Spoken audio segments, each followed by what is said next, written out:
Hello again, I am Jim Bob. Welcome to another map tour, and today we are looking at Farming Simulator 17 Farming Legend.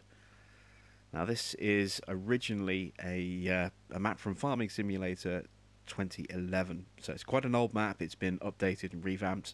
It's been available on PC for quite some time now, but it has finally gone live on the console mod hub, so let's take a closer look. And we start off at the yard, kind of slap bang in the middle of the map, not counting that giant mountain range below us. So let's take a look at what we actually start with. Well, we have a case axial flow 1660 and standard header that goes with it. The small Brantner trailer. We have a standard pickup truck. We've got quite a big tractor to start us off with. This Deutz-Fahr 7210. That's quite a big beastie. It's the only tractor we do start with, but it's more than powerful enough to cope with this map. And then behind that here we have a pretty big cultivator, the Horsch Terrano 5 meter cultivator, and we also have the Vardestadt 6 meter cultivator seeder as well. So that's our starting equipment. That's it. That's everything that we start with. All starts just here, and this is the reset point as well. So if I reset the tractor,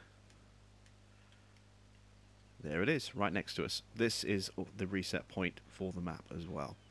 So let's have a little wander around the store.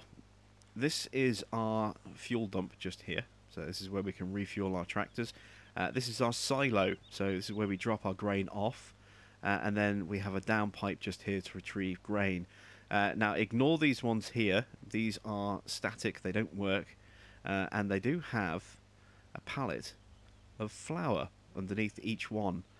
These are basically just to indicate that these pipes don't actually work, but those pallets are loose, so you can knock them out of the way. Just there as a kind of a visual thing. I'm not sure what they'll pick up as. I haven't actually tried picking them up with a pallet fork and seeing what they register as yet, but they are there.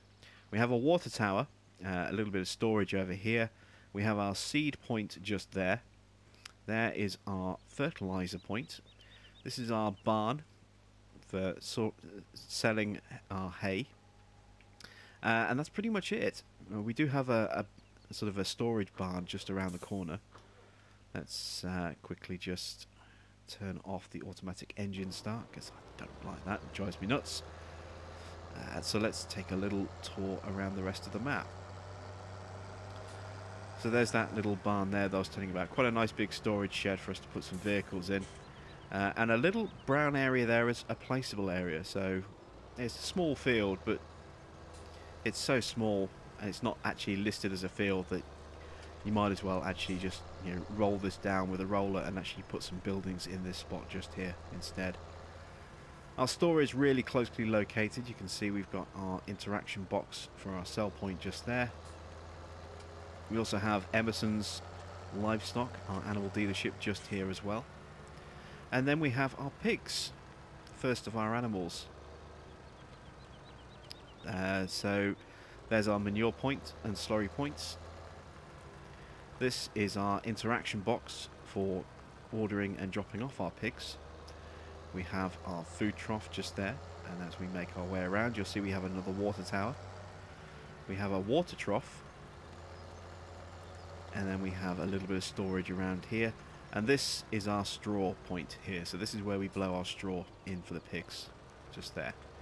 We do actually have sheep, I think, at the farm, or very, very close to the farm. We'll catch those in a moment. What we're going to do though is do a kind of a little loop around. So if I were to turn and go over that humpback bridge, you can see that follows up to fields 26 and 27, and then if you follow it round to the other side of the lake, there's just a little sort of parking area with a couple of empty sheds. There's nothing really up there, so we're not going to go that way, but we are going to go this way. We're going to kind of rotate around the map in a kind of a figure of eight sort of layout. We've got this little town scene just here. Nice little scenic plonking of a few houses. And as we head along, we're going to come to our first sell point. And this is high gain grains. So a nice simple sell point in this. You just simply drive up, tip your grains in, and drive off again. Very simple, very basic little sell point there. As we continue to sweep around this corner, we've got another couple of points coming up. We have a spinnery and a port sell point. So let's take a look at those as well. And we, interestingly enough, just here as well, we also have a sell point for slurry, just there. Here's the spinnery, so that's the interaction box for selling your wool. We have a very large, empty scenic area. There's no storage buildings over here, just a lot of scenery as such. It's a very large open area, especially around the port area itself. And here is the port sell point itself for grains. So again, it's another drive up, tip in, and drive off again. We have a little storage bunker around here, and then all of this is just scenic. There's no sell points, there's no interaction boxes down here. It's just a scenic area, but it's a port, and it's quite nicely done actually. It's certainly a better resolution and quality compared to the one that we had from Giants Island, which was based on that '09 map. This one a couple of years later. So we're going to follow the map around again. You can see we've got quite a nice selection of fields. We do actually have 3 fields on the map, as you can see, fields 2 and 31 near our farm, and then all the way down in the bottom right hand corner we have quite a large field, field 28. And when I said we were going to do a kind of a figure of 8 loop, I'm going to take you through this way and head back up to the farm to check out the sheep, and then we'll head up to the cows. But I want to come this way because I want to show you this mountain pass. I think this is really, really nice, this mountain pass. It's you can see we've got the fort all the way up on the top there. You can sort of climb your way up there if you want to. But the thing I love about this mountain pass is it's a really nice scenic thing. It kind of cuts through the middle of the map, and it does take up quite a bit of space. But I love that we have these, you know, angled off-camber roads winding the way up the hill.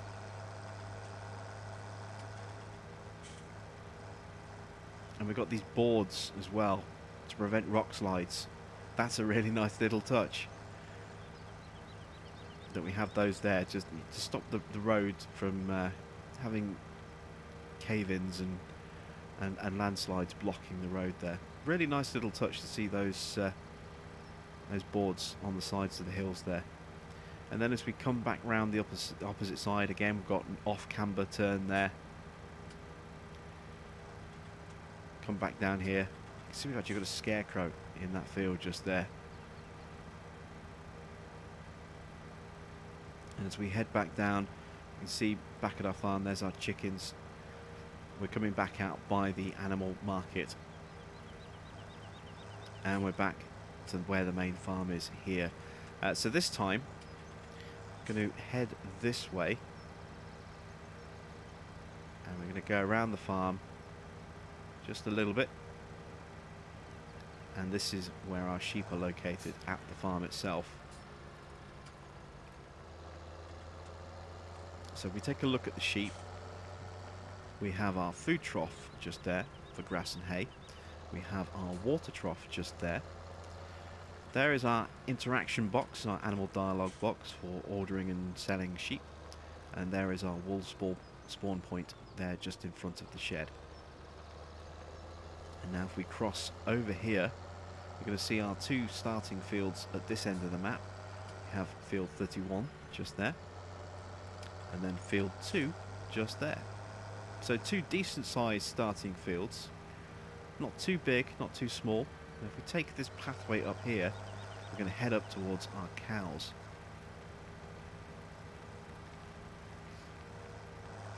And up here we have another water tower. They've actually been really, really good with water towers for us on this map.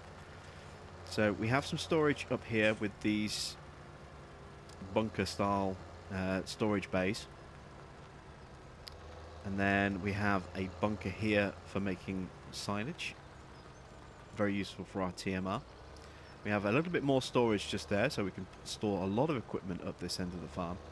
And then just over here, we have the first of our 2 troughs, and I think this one is the water trough. Yep, that's the water trough. If we spin around to the opposite side, we go past the food trough here in the middle, and of course we can always put our straw in at this point as well. And then just here on the side, this is the interaction box, the animal dialogue box for our cows. So this is where we can order and drop off our cows just there. Manure pits and slurry pits just there. And then here is the grass trough for our cows. So that's our cow shed. It's quite nicely located. And this is where the main sort of bulk of the fields is, this part of the map. So we've got a whole flurry of small little fields that, as you can see, are quite easily positioned for us to combine together. You know, these stone roads that we're driving on, we can rip these up with a plough, combine all of these into a single field if we want to. Got some more storage areas up here with this really large barn over here, like so, and we've got a couple of smaller ones just over there as well. And now we're going to go back to the road, and we're going to make our way down to the right, and we're going to head down towards Stanton Sawmill.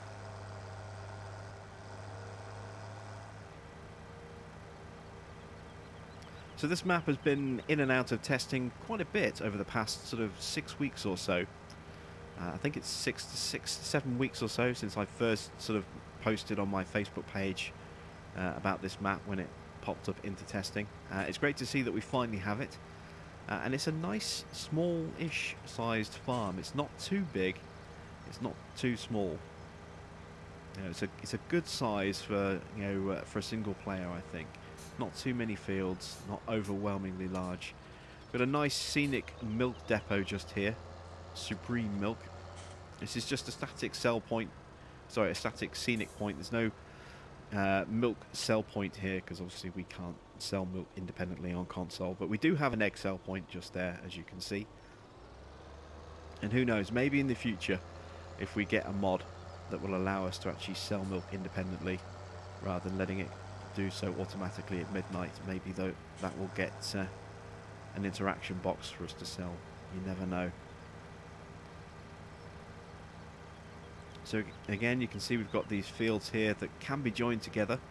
Most of the fields on this map can actually be joined together. We just have these thin roads that kind of separate them out. Nothing too drastic. And if we head over the bridge here, this is the forestry section of the farm. So again, we've got a nice big sized field just here. And then here is our sawmill. And rather oddly, rather peculiarly, we actually have 2 separate wood sell points here. We have the one here underneath the crane, so that we can obviously bring a trailer in and use the crane to unload and drop straight into that cell box just there. But we also have one just here as well. So if you have a trailer that you want to tip, for example the BSM logging trailer, and you want to side tip it into that box, you can do so there. And then we have a small cell box just there for wood chips as well. So plenty of places for us to sell our wood. And then opposite that we have our forest. So we do get a little bit of frame rate dropping as we get towards all these trees, but it's not too severe. And we've got quite a nice little mini forest over here. Again, it's not too big, it's not too small. There's plenty of wood there to keep you occupied. And of course you can always replant the trees as well once you've cut them all down. And you can see we've got that nice little path that kind of runs through it as well, to give you a kind of a sense of purpose when you're working in there, a place to sort of work from. So now we're going to head down towards the biogas plant and the final sell point. And again, you can see this is where we've got another nice big clump of fields. And again, all of these fields that we're driving along next to here, they all have just a nice, simple, straightforward road in between them that we can plough straight through and combine into one big field if we really wanted to. there is plenty of scope to minimise the number of fields without minimising the amount of land that we have to work with.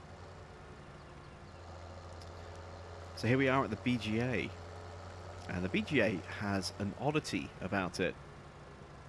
So as we drive in, you'll notice that we actually have a dirt texture in the base of all of these. Now, we still get the fill level and the compaction pop up, but for some reason we don't have a concrete base to these bunkers. We have a dirt base. I'm not sure if that's deliberate or if that's just an accident in coding, but it is something a little bit unusual. We don't normally see something like that. In fact, I haven't seen anything like that before on any BGA point. And then just here is our digestate tank. So any silage that we sell here at the BGA will obviously produce digestate into that tank there. And obviously the obligatory waypoint is just there as well. And now as we flick a left, you can see the port in the distance there. We just have one final sell point left, and it's here at the pub. The Twin Cannons Inn, and the sell point is actually around the back here. So if we drive around, you'll see just here we have a little sell point ramp just there for us to sell grains. Now, I've scoured this map and I haven't found any nuggets at all. So as far as I can tell, there are no gold nuggets on this map. Doesn't mean there definitely aren't. It just means, you know, I've looked, and I have looked quite a bit, and I haven't found a single one. So I'm of the opinion that there are no nuggets. But if you do find some, let me know, and I will definitely start hunting them down. And that's it.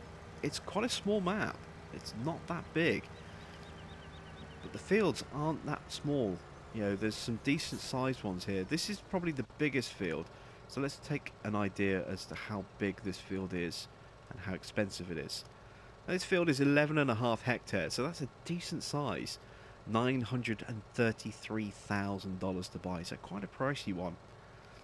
But as we've seen, plenty of these fields can be combined together. So you've got these fields here that they can all be ploughed into one single field with no real issue whatsoever.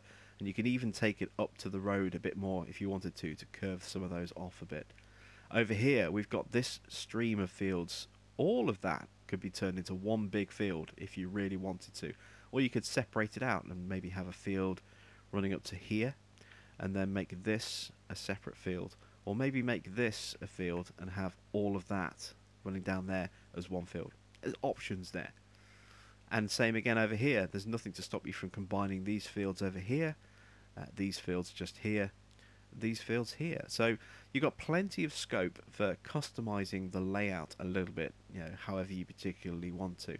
It's quite a nice little map, this. It's not the most shining examples of, you know, of great mapping in terms of loads and loads of awesome textures and custom features, but it is an old map that has been updated. This map is, don't forget, 6 years old and has been updated and revamped to work with Farming Simulator 17. And I think the way it's laid out is actually really nice. It gives us something a little bit different. It gives us a nice change of location, gives us a nice change of pace. And as I say, with the fields laid out the way they are, there's nothing to stop you from working them individually or combining them. So you can go small and stick with small equipment, or you can go big with big equipment, or somewhere in between. It's entirely up to you. This map is flexible enough for pretty much any playstyle. There's very few fields that are kind of isolated on their own. We've got this one down here, field 21. We've got field 24 and field 25. They're pretty much the only ones that are isolated. Even 28 down here, this massive field, and field 29, those could be combined together, as can 15 and 16. So there's only the odd field here and there that's kind of isolated and you can't do a huge amount with. The rest of them, as you can see, all very, very customizable. So this is a fun little map. I think I'm going to definitely have some fun playing on it. I may do a Let's Play series on this. We'll see what else comes up. I've got a lot of stuff coming on the channel, as you know, over the next sort of month or so. So maybe we'll hold off on this for a little while and then release this sort of in a month or two's time as a new Let's Play. We'll see how things shake out. But it's a nice little map. I'm going to give it a bit of a play in my own spare time, and who knows, this may make its way onto the channel as a Let's Play. Thanks for watching. I'm Jim Bob, and I will catch you all again very soon.